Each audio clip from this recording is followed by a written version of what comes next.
Good morning, everyone. Welcome to Ecoholics YouTube channel. My name is Avinash Agarwal, and in this video, I'll be discussing with you economics current affairs for 20th June 2024. So I was not able to take 19th June lecture, so there is some error over here in our nomenclature. We'll rectify this, but the important thing is that in this video, we are discussing economics current affairs for 20th June 2024. I have selected three very beautiful articles from the Mint newspaper for you, and I'll be discussing the same. First, let us look at the questions that can be created based on the articles that I have selected. Okay, so we will be heavily discussing the household consumption expenditure survey 2022-23 in the first article, right? So this particular discussion, it will give you an idea regarding the trends in consumption inequality in India.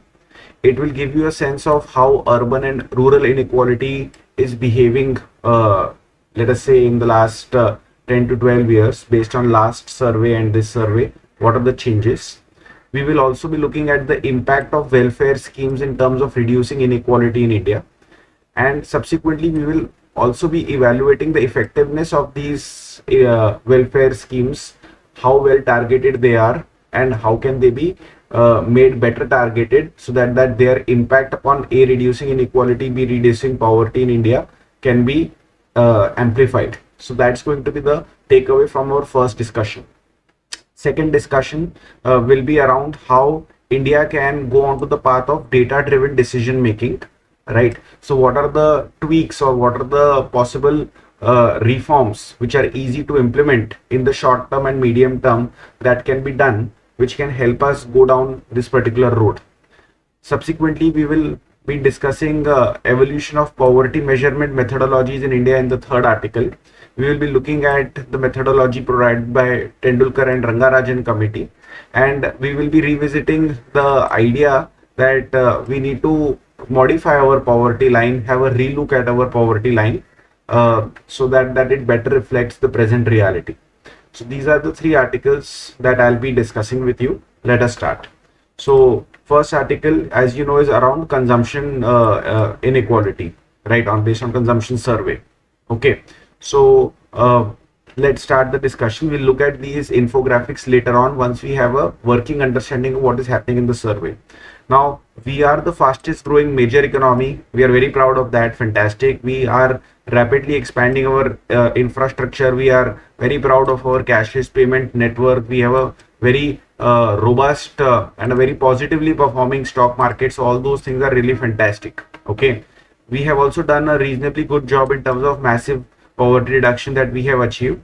But the reality is that there is deep inequality in India, and we need to take stock of situation regarding that as well. Now, these 2 pointers you must note down, right? These couple of these pointers very important for you to note down. See, first we'll speak about urban areas over here, then we'll speak about rural areas over here. Now, top 10% of urban population spends around 16,612 per head per month, and that is 3.1 times what the median person spends. Okay, whereas in rural areas, a top 10% spend 8,569 per person per month, and that is around 2.6 times the median. Okay, so these are the headline numbers that you should be aware of. On surface, both urban and rural inequalities have declined. If you compare these kinds of numbers between, let's say, 2011-12 and 2022-23 survey, you will see that both inequalities have declined.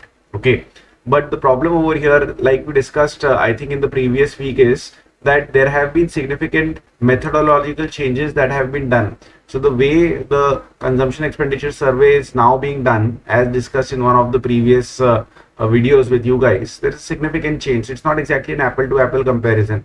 So it's a little far-fetched to say that, okay, inequality has actually declined or not, because we don't know for sure, right? So adjustments have been done to the way we do survey. Adjustments have been done to make sure that affluent households are better represented. But there is this running belief that affluent households may still be underrepresented in the survey. So we don't really know the true condition of expenditure or the true level of expenditure in affluent households, which can go up from where it already is. So we don't know whether this is a true reflection of inequality in India or not. So we cannot be sure in saying that okay, inequality has definitely declined in India. That's the issue that we need to be aware of, right? Household consumption, it is deeply unequal. Case study could be made out of Kerala and Haryana for having very high levels of inequality. So top 10% of urban households, their expenditure exceeds 20,000, right? And bottom 10% of these states, they spend less than 1/12 of that amount, 1/12 of 20,000, right? So you can see that this kind of gap, which is the widest, exists in Kerala and Haryana, right? So same goes with their urban population. Very high levels of inequality exist in both these states, right? So that's the basic takeaway regarding inequality. Now let us focus a little bit upon what's happening so far as the Gini coefficient is concerned. And again, this is very important to note down, right? So technically, Gini coefficient has declined to 0.266 from 0.283 in rural areas. It has declined to 0.314 from 0.363 in urban areas. This is very important to note down for you.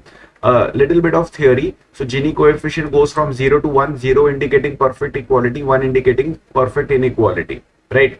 Yani 1 means that one person is owning everything. It doesn't happen like that, but yeah.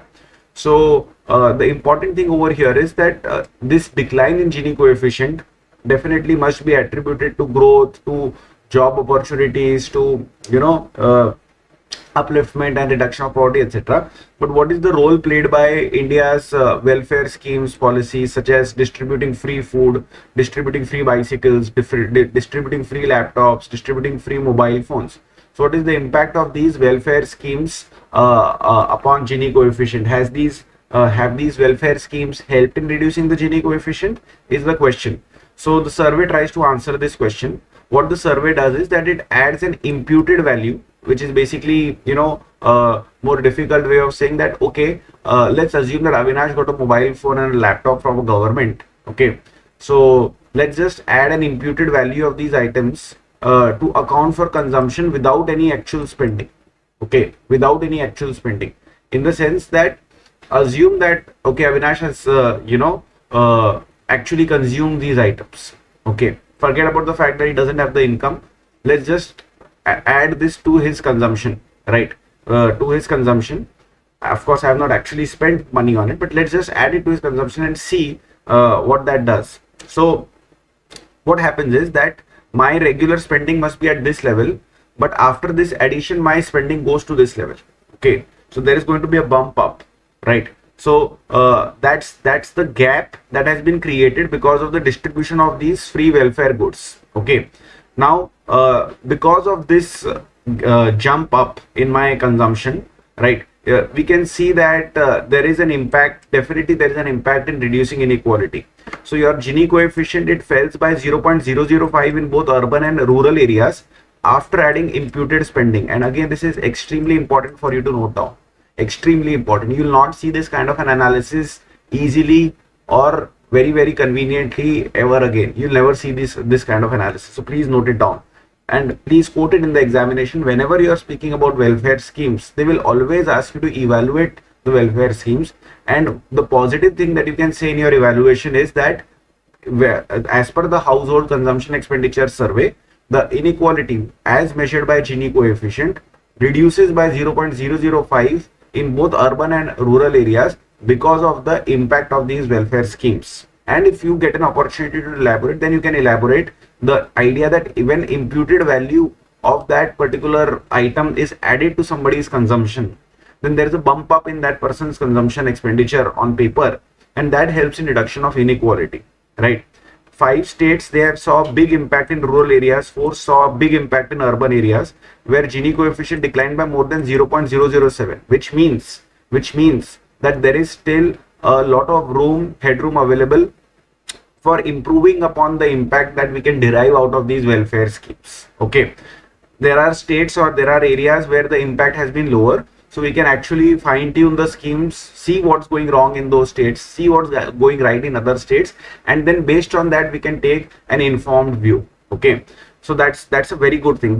Whatever this article is presenting to you is fantastic. Please note it down, guys. Okay, now we need to also, talk about targeting of welfare schemes. A question that gets asked in the examination often is about around targeting, right? Our targeting is not good. Everybody knows that. What is the proof? What is the evidence? Now I'm going to provide to you 4 to 5 data points which you can very easily carry into the examination to prove that targeting in India is not up to the mark and we need to do something to improve it, right? So bottom 5% in rural India, they get 68 rupees per head per month worth of free goods, right? Whereas the top 5% of the rural population, they get more welfare goods than, let us say, the bottom 5%, right? Somebody who is in the 8th decile, right, is in the 8th decile, that is at 70-80% level, they get free goods worth 93 rupees per month. So what you see is that as you go towards the bottom of the pyramid section of the population, right, the amount of free goods or the amount of free welfare goods that you receive keeps going down. Broadly speaking, that is what is happening. This is undesirable. It should be the other way around, that as I go towards the bottom of the pyramid section of the population, the amount of free goods that you are getting should increase. Okay, so this is a problem that we need to rectify. Now let us look at certain communities, like for instance scheduled tribes, right? So they are spending the least in terms of consumption expenditure, maybe because their incomes are that low, yet they aren't the biggest beneficiaries of government's welfare schemes. They are receiving free goods worth rupees 82 per person per month, whereas scheduled caste is receiving 97 rupees per person per month, and other backward classes, for no disrespect or offense or anything meant towards other backward classes, but this other backward classes is a motley of a variety of socio-economic groups, many of them not deserving to be in the OBC in the first place, which is why the government is trying to do sub-classification of OBCs to ensure that those OBCs that really need benefit actually get benefit, and those who don't need benefit can probably deprived of that benefit because they're already well off, right? So OBCs are having a better of a receipt of free goods as compared to scheduled tribes. So we need to clearly focus and target our schemes better so that we can get the desired bang out of the buck. Okay, now what do scholars interpret out of this entire data that is available now? What do scholars say? So there is this very beautiful scholar called Himanshu, right, out of Jawaharlal Nehru University, the regular contributor in the Mint newspaper, right? And what he says is very sensible. Please think about it. Says that, see, consumption inequality is telling you one side of the picture. Okay, income inequality is likely to be much higher because people in India, why do we do consumption expenditure survey and why don't we do an income survey to determine inequality in India? So this was one of the discussions that our professor in IIM Calcutta had with us, and the answer is very straightforward. The answer is that in India, people have a tendency to not declare their true incomes. They have a tendency to underreport from top to bottom. At least the top section of the population has a tendency to underreport their income, and the bottom section of the population has a tendency to overreport their income. Why? Because the top section is afraid of tax liabilities and actions taken by tax authorities if they actually disclose their true income, and the bottom section of the population whose income may be actually lower may want to be liked by the interviewer, and that kind of creates a bias towards reporting a higher income in these kinds of questionnaires and surveys. So what's happening is that, first of all, we are not measuring income inequality, but if we were to actually measure income inequality, we will see that income inequality would be greater in India as compared to consumption inequality. And the second aspect over here is that giving away welfare goods and free goods, etc., is one way of reducing inequality. But better way of reducing poverty and inequality in India would be to have inclusive growth, to have job opportunities such that people can participate in the growth story, in the production story of India. They can help themselves with dignity, they can help themselves with good jobs, good wages, and can therefore pull themselves up. That would be much better way of doing things rather than being beholden to distributing free goods and services to pull people above the poverty line or closer to the poverty line, as the case may be, right? So this is my first article done and dusted with you guys, right? Now my second article is around data driven decision making, data driven policy making, right? So we always emphasize, right, that we should do more and more data driven decision making, etc., right? Now how do you exactly go about doing that? What are the steps, 1 2 3 4 5 steps that you would suggest to your examiner that please take these steps so that data driven policy making can actually become a reality, right? So this article is written by TCA Anand, very eminent writer, right? Former chief statistician of India. So whatever he says, please take it very, very seriously, right? So certain measures can be taken in the short term, right? So one of those measures could be that please have a time schedule for the census in place. Our 2021 census is already delayed by much. A, first because of COVID, B, because of second unknown reasons, maybe election came, etc., etc. So everybody's priorities changed. We don't know, but we need to have a time schedule for the census in place. There is a long gap since the 2011 census. We are still using the data from 2011 census, which is not good. Like for example, all the sample surveys that we do for our population, like for instance, your household consumption expenditure survey, that was also done based on a sample survey, right? So all the sample surveys, etc., that we do, so for that we are making frames that, okay, whom do we go and interview, where, when, etc. So all the frames that we are making, they are being made from the preceding census, which is like what now 13 years old. Okay, so that leads to poor quality aggregate estimates. Like, because what you are doing is that you are drawing samples of population, you are interviewing them, understanding what's happening, and then you are extrapolating those results and estimates onto the larger population. This entire exercise is going to be marred with errors because of the fact that your census data that you are using is from 2011. So that's not up to the mark, right? So we need to notify a calendar for census operations and possibly conducted before 2026. Possibly conducted before 2026, because the next elections are now due in 2029. So by the time we are going into the next election, A, we should complete this exercise, and B, based on this exercise, we should correct a lot of our, databases so that a true picture emerges before the population that what's really happening in the country. Another suggestion that is being made is that make a calendar for revision of long running statistical series. Like for instance, what are the long running statistical series?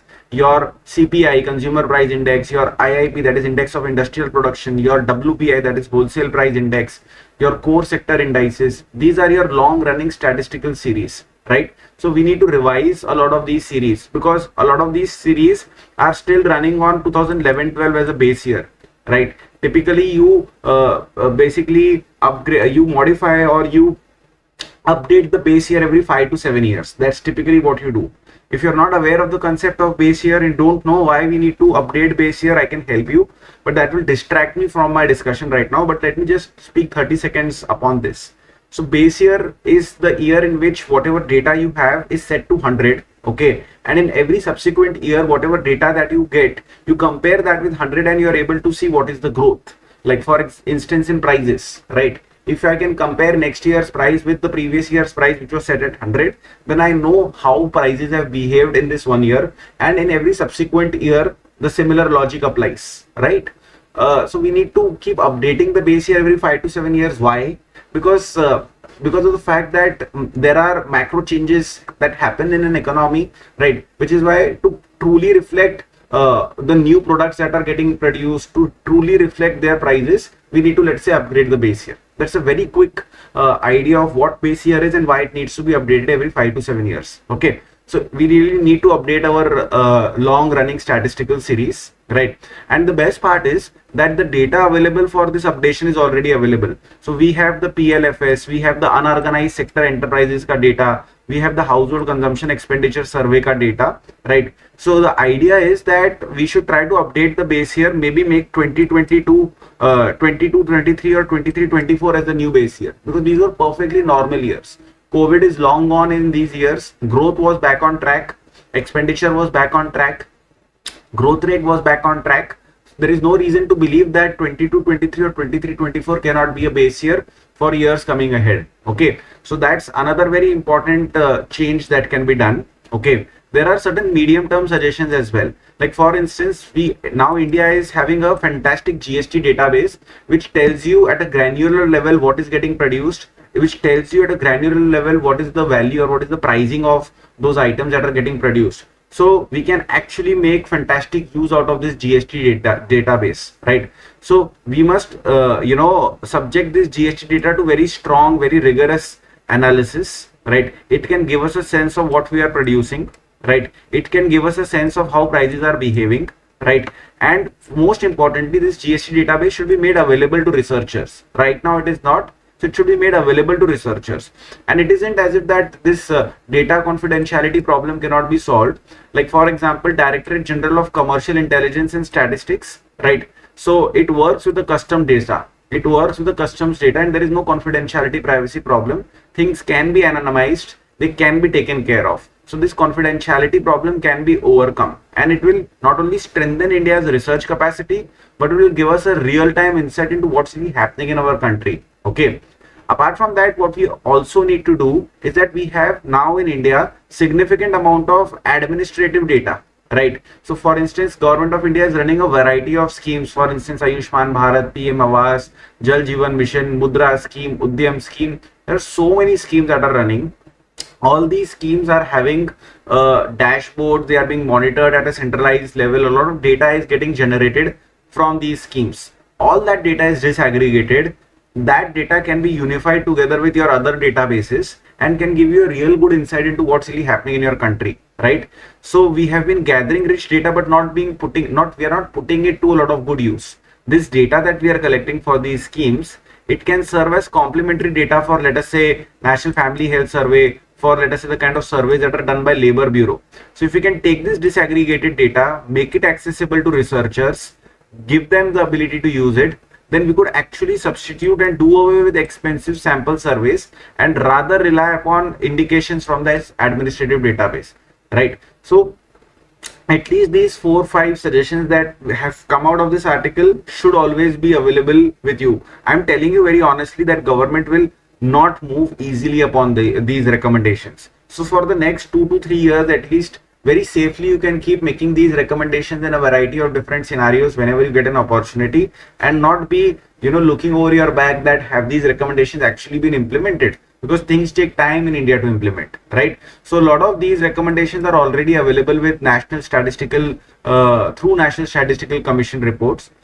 If you want to make things happen in India, you need some kind of divine intervention, so to speak, over here, right? Just joking. Okay, so what happens is that there are these monthly Pragati meetings that are done by PMO, and if you could actually start talking about data integration and utilization in some of these meetings, then a lot of these reforms may actually get pushed ahead, with the interest of PMO being the catalyst. So just keep this in mind. So this is my second article discussion done, right? Now moving to my third article, which is regarding measuring poverty in India, right? So Bibek Debroy, who is the chairperson of the Economic Advisory Council of the Prime Minister, right? So he made certain remarks, and those remarks are newsworthy remarks. That is why we are discussing them. Okay, so he says, rightly so, that India requires new estimates for measuring poverty. We really need to go beyond the Tendulkar committee findings. Really need to do that, right? So Debroy noted that Rangarajan committee had also submitted their report in, I think, 2014, right? But was never officially accepted. Okay.